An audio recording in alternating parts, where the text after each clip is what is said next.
Purpose-Driven Progress. My name is Jacob Hicks. Thank you so much for joining us today.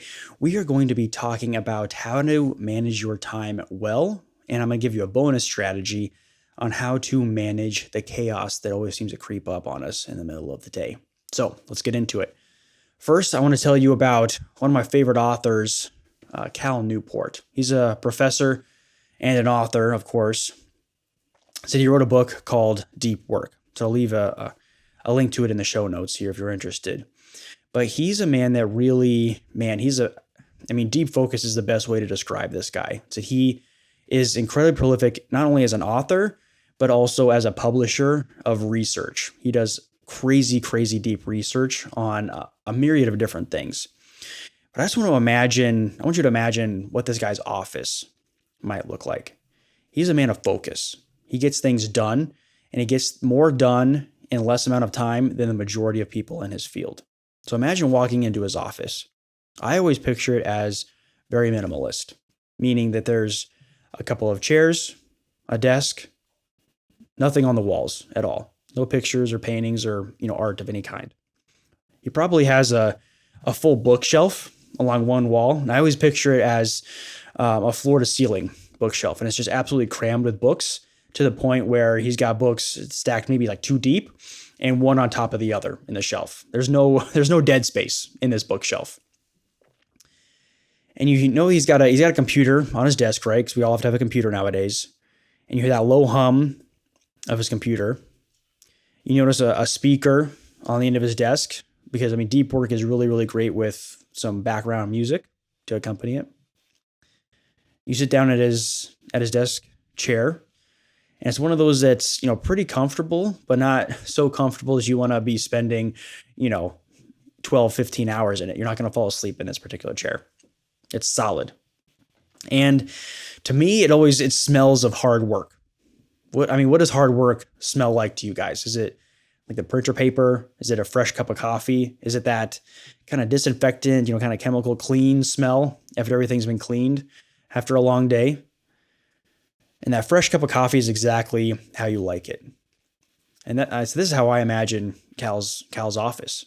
Cal has dedicated his entire life to what he calls deep work, with complete dedication to setting up his time to stay focused and entirely on the task that he's given himself, the task at hand. So let's dive into our strategy for today. Our first one, we got 2.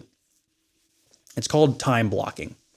So you may be familiar with this, but I really want to set you guys up for success, and I don't want you guys to feel like you have to dive in with both feet. So there's a theory that I've got that I kind of call the New Year's resolution effect, meaning that kind of like the folks that go to the gym right away, right after the first of the year, where they for the last 3, 4, whatever months, they haven't been hardly going to the gym at all. So like, hey, I'm gonna get fit, this next year. So they go from 0 to 100 real quick.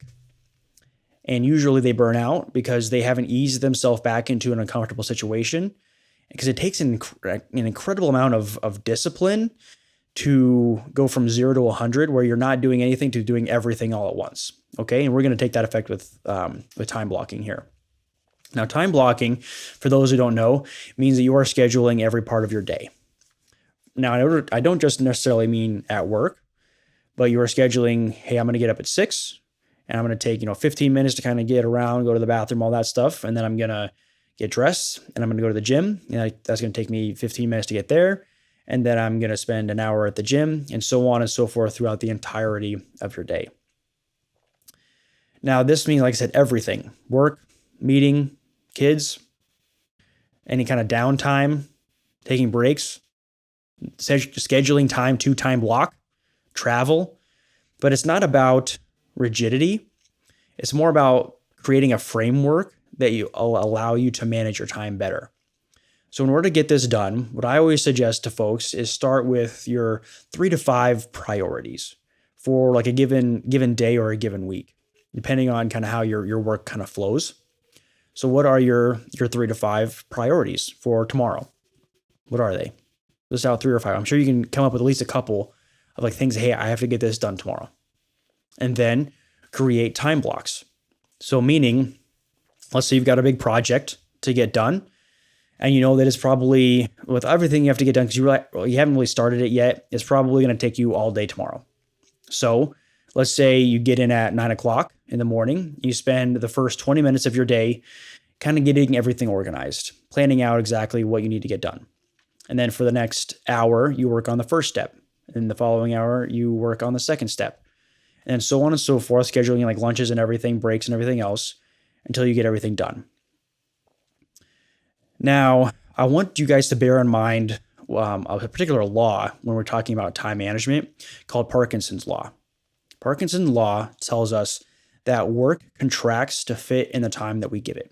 Meaning that if you have a task and you know that you can get that task done in 30 minutes, but you time block for an hour for that particular task, that task, even though you can get it done in 30 minutes, will take you that full hour. So plan accordingly. Now, I said I want you to include your breaks, scheduling a downtime to make sure you can rest, because something I always tell folks is that we can work hard, but if we work hard, we also have to rest hard. We have to be really intentional with our time management so that we make sure that we are getting in the full amount of rest that we need. And then evaluate as you go. This is just an experiment. So figuring out like how best you can apply this, figure out how you can take this strategy and make it better, make it your own, is going to be absolutely key. Now, like I said earlier, don't try to do all of this all at once. Don't go from not time blocking at all to time blocking every minute of every day forever. No, you're going to overwhelm yourself doing that. So if you know that you have a few recurring tasks every Monday, for example, then schedule those. Start there. Schedule, hey, I know that I do this task every single Monday. I have to get it to my boss by noon. So I'm going to schedule from 9:30 to 10 to get this one task done. That's going to be my time block, and put it in your calendar as recurring. And then kind of build from there and figure out what fits and what works best for you. Because doing this can really reduce overwhelm. It can minimize distraction, eliminate multitasking to make sure you're actually focusing on what you need to get done. And it helps you to honor commitments to others, of course, but also to yourself. Because more often than not, the commitment that we are giving up first is the commitment we make to ourselves. Now, I know what you're thinking. So, Jacob, I really like this time blocking idea. I think I'm going to try it out here and there through the rest of this next week. But what do I do when the ish hits the fan? What do I do when some craziness pops off? There's a client calls with an emergency. I have to do something right then and there, right now. What do I do then? Because if I do that, if I time block my whole day and then somebody calls with their hair on fire, then the rest of my day is shot, because it take me, half an hour, or whatever to get kind of back on track to get the fire put out so I can get back to what I was really originally doing. Now, this is one of my favorite strategies. This is going to be a bonus for you guys. It's called chaos time. Now, I don't mean like, hey, Jacob, like all of my time is chaos. That's not what I mean. It's what we do when life happens. So what I always recommend to folks is when you are time blocking for your work schedule, for example, every day, schedule in 30 to 60 minutes of what I truly call chaos time, meaning put time on your calendar that you call chaos time. What this does is this really allows you to protect your day, meaning that when that person calls with their hair on fire, you already have time allocated to their chaos. So when somebody calls, you actually have time allotted to get whatever they need to get done.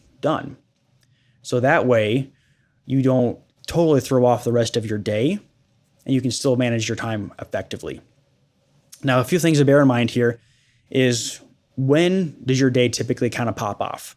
When do things get crazy? Is it middle of the day around lunchtime?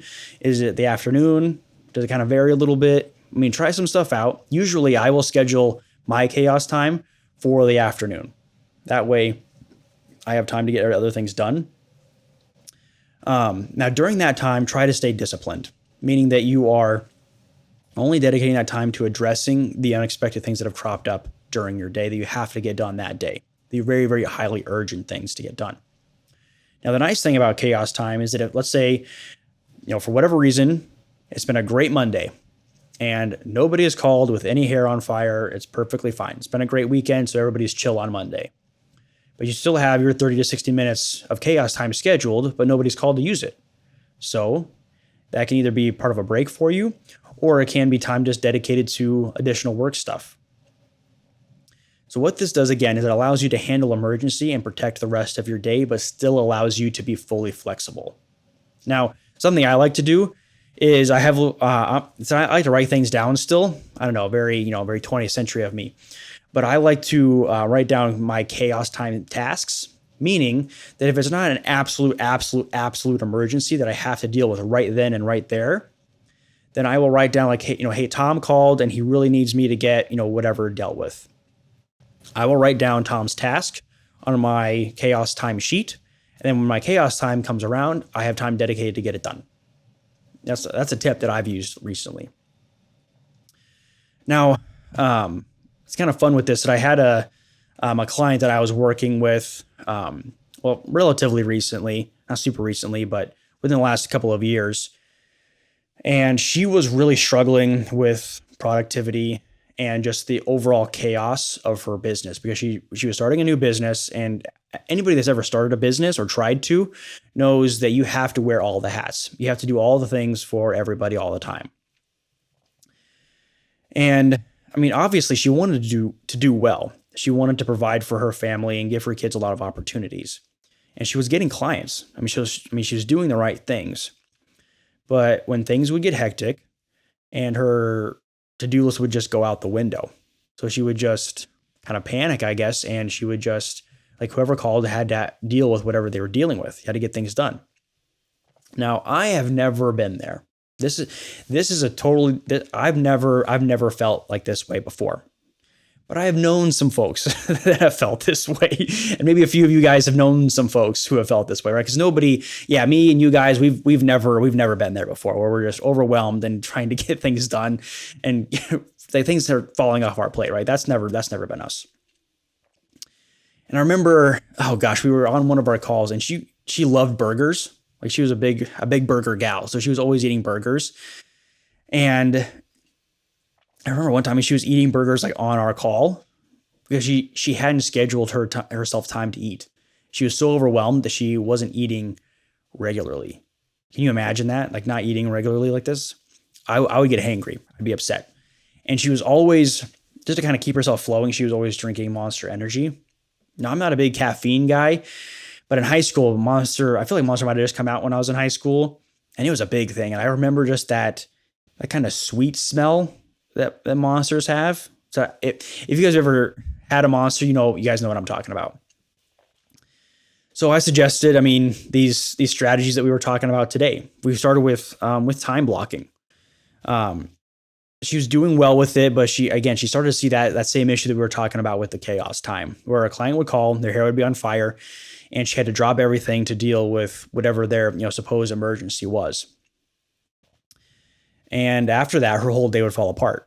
And by the time that, after a few weeks had gone by of doing well with time blocking, but not dealing with the emergencies well, she told me pretty straightly that she felt like, because the chaos of her day-to-day life was kicking everything back, she felt like she needed a whole extra day in her work week just to get everything done. So instead of 7 days, she needed 8. She was working a ton, like I said. So we started to implement the chaos time, where she did 30 minutes at about 2:00 every day. And it started to work because she was actually dedicating time to not only honor her clients to get their things done, particularly their emergencies done, but she was also honoring herself because she was actually scheduling in enough time to allow her to get everything else done in the time frame that she needed. So when things got crazy, her day wouldn't be thrown into full upheaval. So what do you guys think? How could you guys take time blocking and chaos time and make them your own? How would you apply them to your day-to-day life? So thank you guys, as always, for listening to this. It really does mean a ton to me that you guys are willing to take time out of your day to engage with me a little bit this way. So if you want to learn more about me, so please check out my website. It'll be in the show notes. So I will include a link to Cal's book, Deep Work, in the show notes too.